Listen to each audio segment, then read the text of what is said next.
Hi guys! Good day, welcome back to our YouTube channel, Marjan's Garden. So today guys ay naisipan kong diligin itong ating mga arrangement dito sa blue pot na to. Ayan. Ayan siya. So hindi ko napakita sa inyo nung inayos ko to guys. Ayan no. Lumalabas yung mga rhisal niya ngayon kasi kinukut-kut sila ng bubuyog. Ayan yung mga propagation lang natin na nabuhay sa leaves, and then yung iba naman ay mga babies na maliliit. So, dyan ko sila pinagsama-sama para hindi sila masira. Yan. So, ito dito naman. Ayan sila. So, didiligan ko lang sila guys nung pangdilig natin. Yan, papakita ko sa inyo. Yan, kung paano ko sila diligan. Yan, so ire-ready ko lang guys yung pandilig. And magdidilig tayo.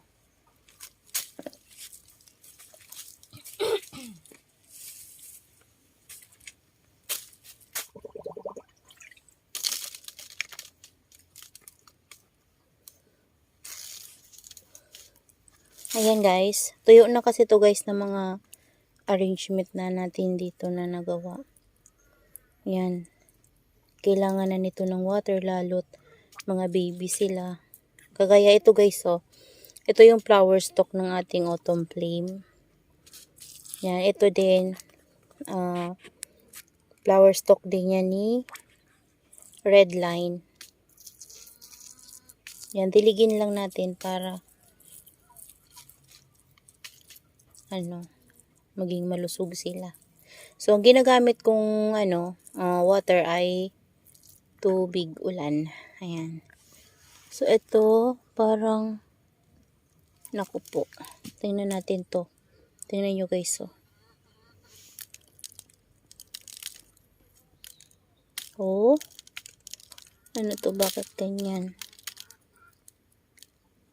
Nag-watery yung kanyang leaves. Hindi ko naman to dinidilig eh.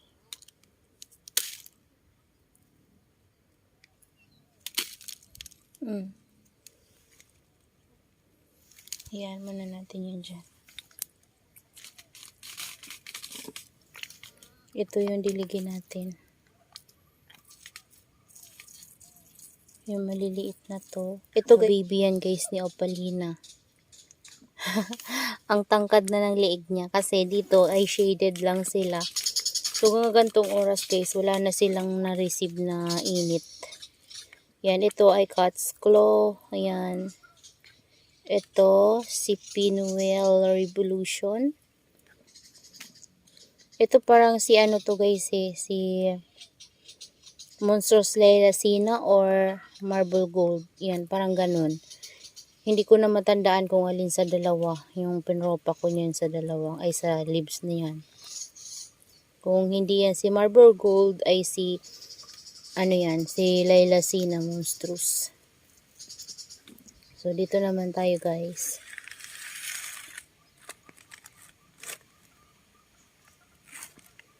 Yan, ito guys yung cactus to na binigay sa akin ng mama ko. Yan, kasi may ganyan siya. So, linisan lang natin ng mga natuyong leaves.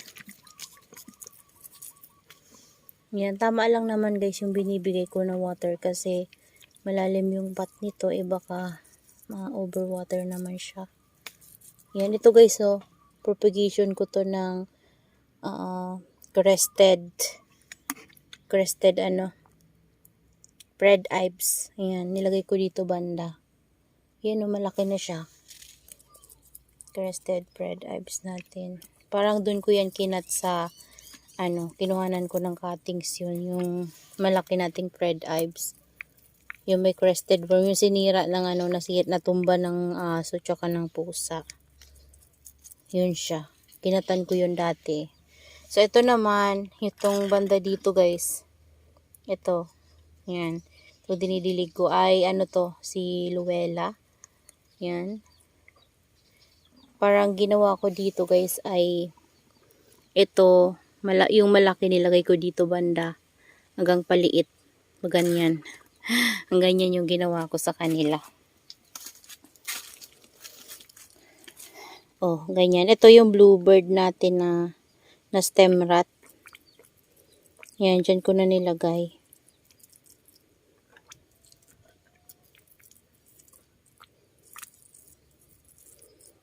Basa-basain lang natin guys kasi para hindi na siya kutkutin na bubuyog. Ayan o, labas-labas na yung mga ano niya.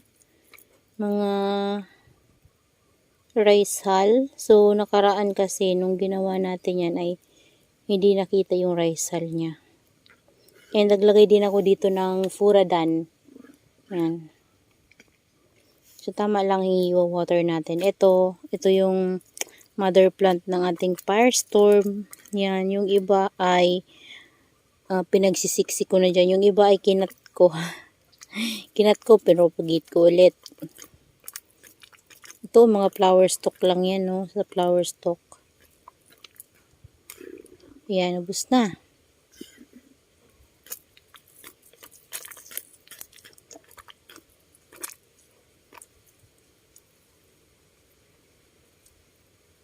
Yan, ganyan lang guys yung pagdilig ko sa kanila. So, kaya dito ko sila nilagay para makontrol ko yung water na ma-receive nila dahil yung pot na to ay malapad.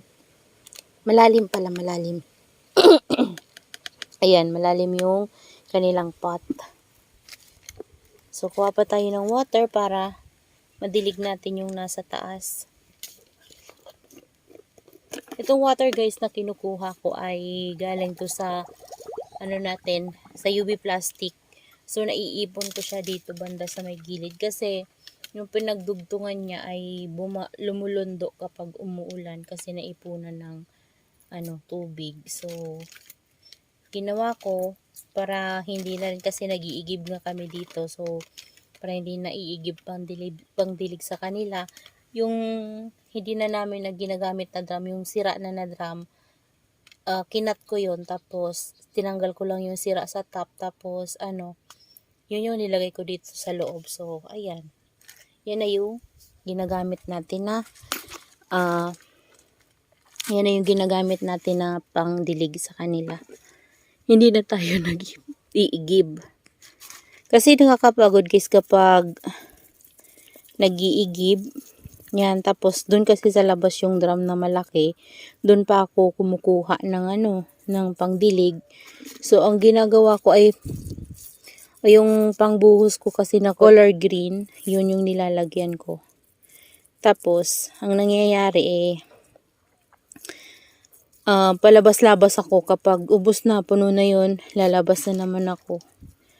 Kaya nakakapagod ang pagdilig sa kanila. So ngayon, di na ako masyadong nahirapan kasi nandito na lang yung tubig. Lalo ngayon, ulan ng ulan, nakakaipon ako ng rainwater.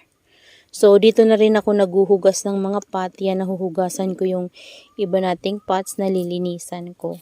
Yan, ito propagation ko ng cactus guys. So lumalaki na rin ito. Yan. Ito din, propagation natin ng heart choice and lilacina ata. Ayan guys, ito from leaves. Ayan. So, anuhin ko lang guys. Kunti lang. Kasi kapag yung sand kasi natin nag-absorb yan ng water na-stakan din sila ng water. Tingnan nyo guys yun no. Maliit lang yan dati. Ayan maliit lang siya. Ito siya dati sa akin. Tapos, biglang lumaki siya dito sa top. Yan, ito yan dati guys nung nabili ko. Ito, sa akin na siya tumubo. Lumaki siya. Si ata yan guys, si Marilyn.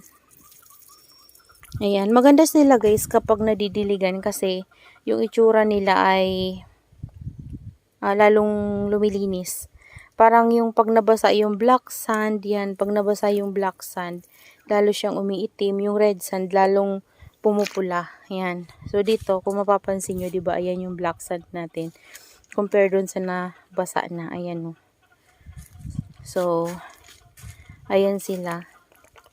So, dito naman sa pot na to, guys, ang dinidiligan ko lang lagi dito, itong ating Mendocei. Kasi si Mendocei talaga kailangan niya ng water.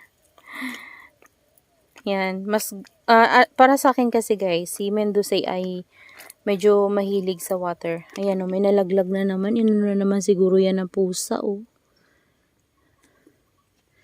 Lagi kasi nandito guys yung pusa. Kahit na mapalo mo na yan siya, wala talaga.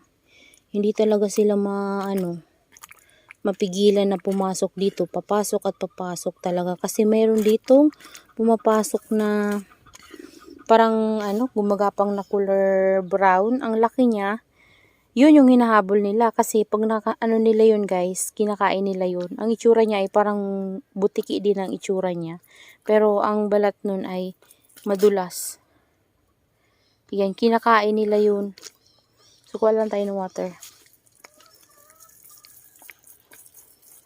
Ayan.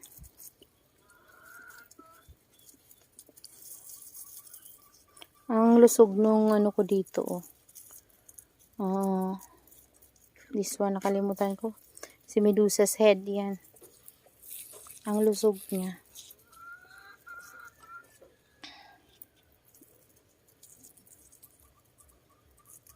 Ayan. So, tayo magdilig. Yan, tama lang guys yung bibigay natin ng water para, yan, update na din sa kanila. Kasi, diba, hindi pa ako nakakapagbigay ng update dito sa mga arrangement na ginawa natin. Ayan. So, isama na din natin to. Ito, hindi ko to sa inyo napakita, pero, ayan, papakita ko sa inyo ngayon. Ayan, nagdilig tayo. So, ngayon, lovely rose natin pala guys, na nalaglag ng pusa ay nandito. Ayan. So, kung mapapansin nyo, tinabi ko na dito sa kanya yung, yung isa nating, yung hybrid lovely rose natin na may kasamang lovely rose. Ayan siya. So, tinabi ko na dito guys. Wala akong mapaglagyan na patungan sa labas. Kaya, dito ko na lang muna siya para hindi siya masira. And, ayan, yung update sa kanya, guys. So far, ay okay naman yung ating lovely rose. Ayan, oh. Tingnan nyo to, guys, oh. Nagpipink-pink pa. Ayan. Nagpipink-pink pa siya. So, okay naman siya, guys. And, nagkakaroon na siya ng mga dry leaves. And, wala din ako sa kanya nakuhang nagrat na stem. So, simula nung maitanim natin sila ulit, yan, simula nung na-uproot sila and naitanim natin ulit sila sa pot na yan ay hindi ko pa sila nadidiligan. Ayan, kasi inaantay ko talagang sila matuyo. Nilagay ko naman sila dito sa naiinitan talaga sila.